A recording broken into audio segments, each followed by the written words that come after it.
Our article today is called The Flight from Conversation by Sherry Turkle. First, we're going to start with some vocabulary.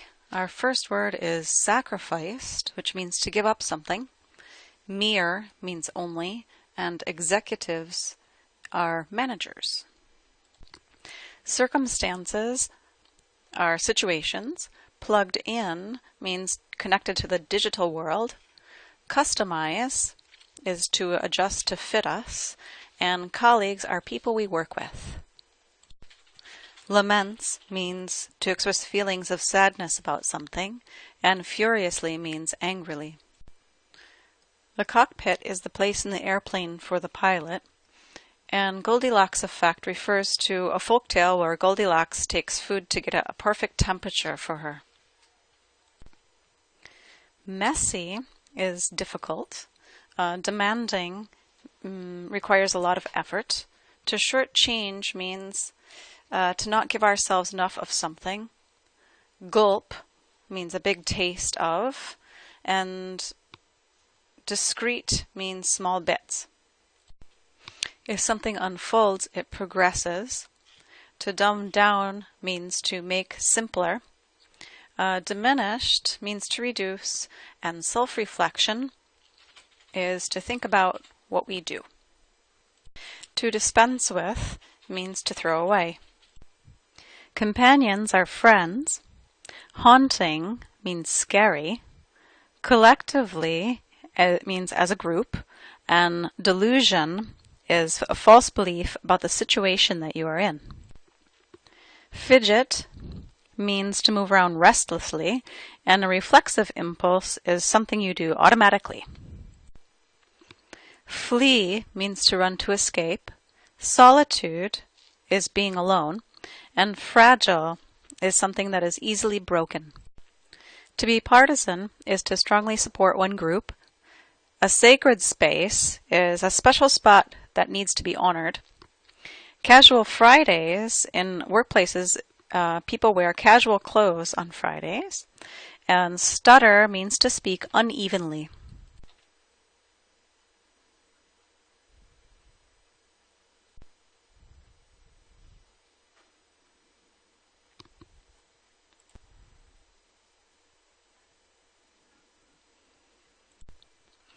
Now I will read through the article for you.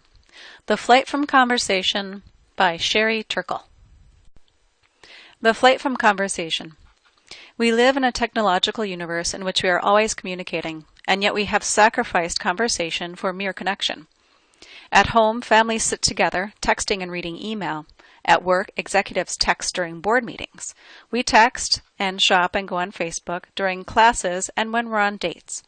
My students tell me about an important new skill.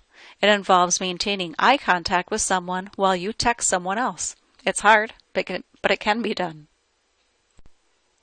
Over the past 15 years, I've studied technologies of mobile connection and talked to hundreds of people of all ages and circumstances about their plugged-in lives. I've learned that the little devices most of us carry around are so powerful that they change not only what we do, but also who we are.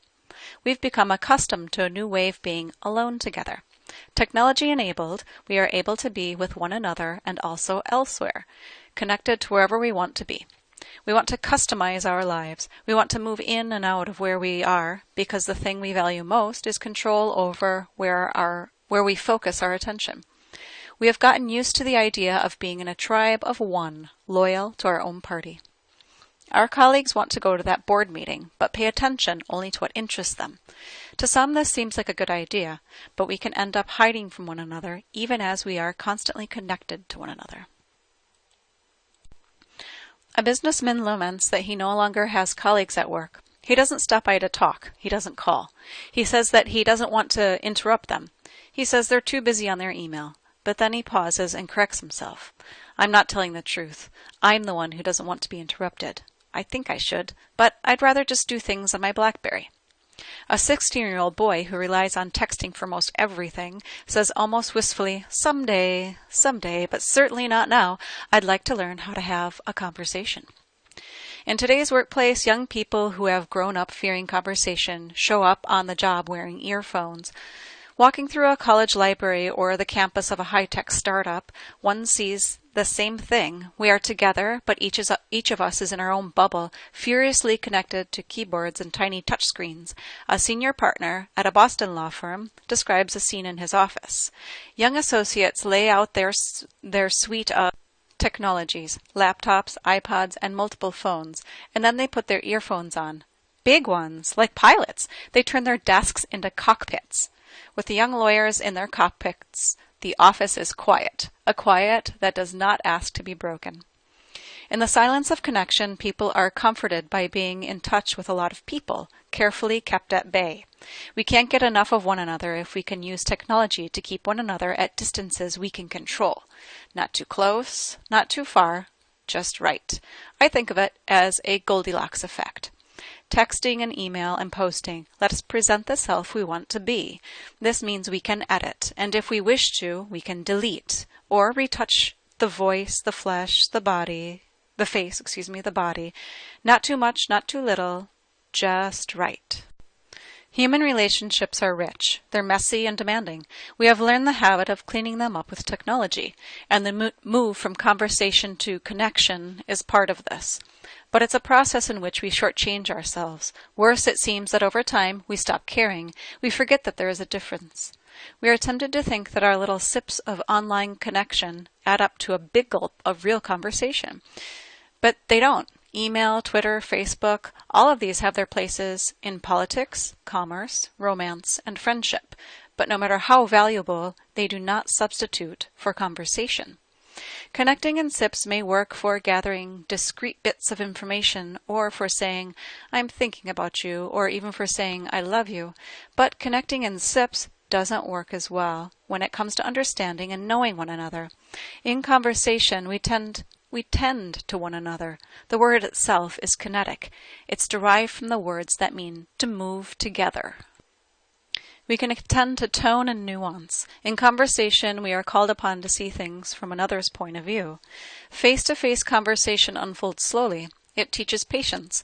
When we communicate on our digital devices, we learn different habits.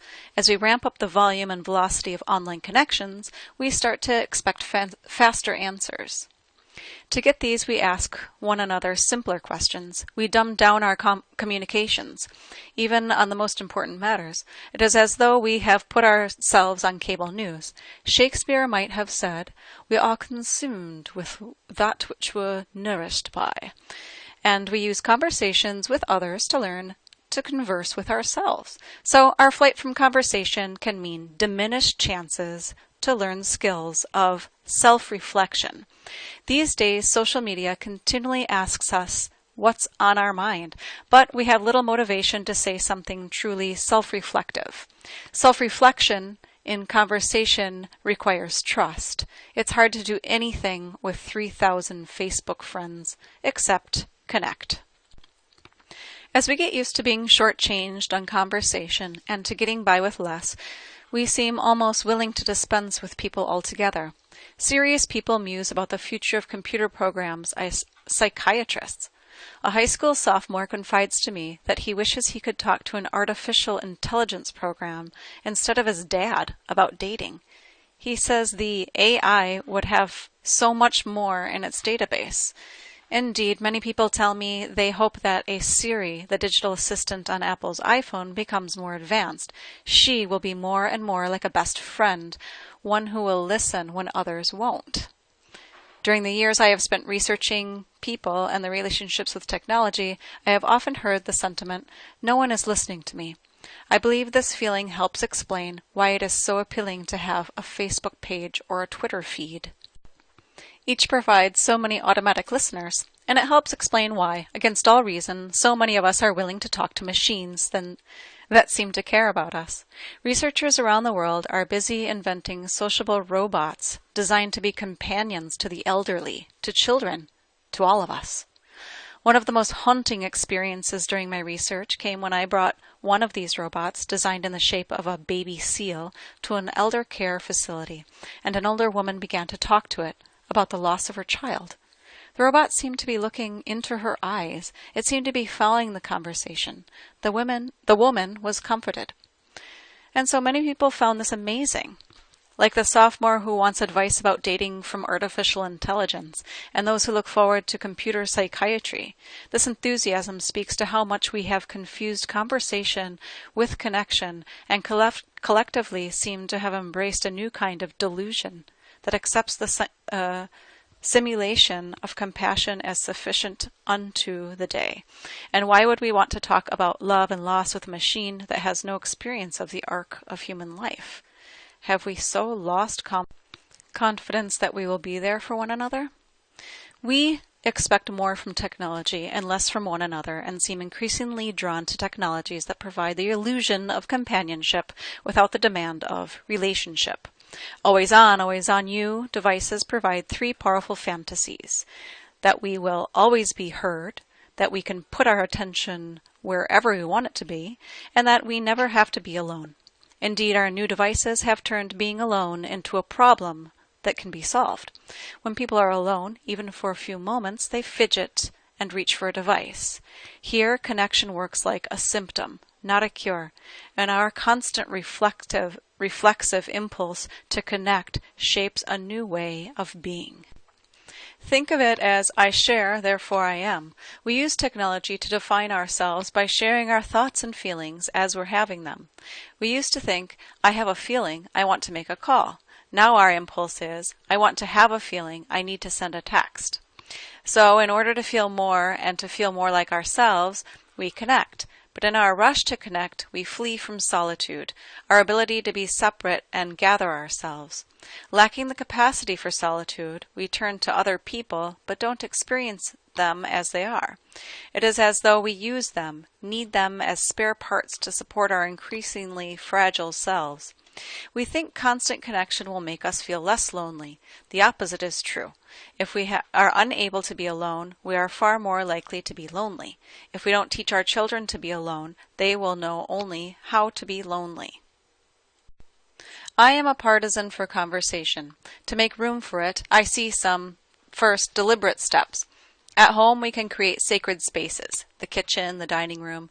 We can make our cars device-free zones. We can demonstrate the value of conversation to our children. And we can do the same thing at work. There we are so busy communicating that we often don't have time to talk to one another about what really matters. Employees ask for casual Fridays. Perhaps managers should introduce conversational Thursdays. Most of all, we need to remember, in between texts and emails and Facebook posts, to listen to one another, even to the boring bits, because it is often in unedited moments in which we hesitate to stutter and go silent, that we reveal ourselves to one another. I spend the summers at a cottage on Cape Cod, and for decades I walked the same dunes that Thoreau once walked. Not too long ago, people walked with their heads up, looking at the water, the sky, the sand, and at one another, talking. Now they often walk with their heads down, typing. Even when they are with friends, partners, children, everyone is on their own devices. So I say, look up, look at one another, and let's start the conversation. Sherry Turkle is a psychologist and professor at MIT and the author, most recently, of Alone Together: Why We Expect More from Technology and Less from Each Other. Thank you for listening.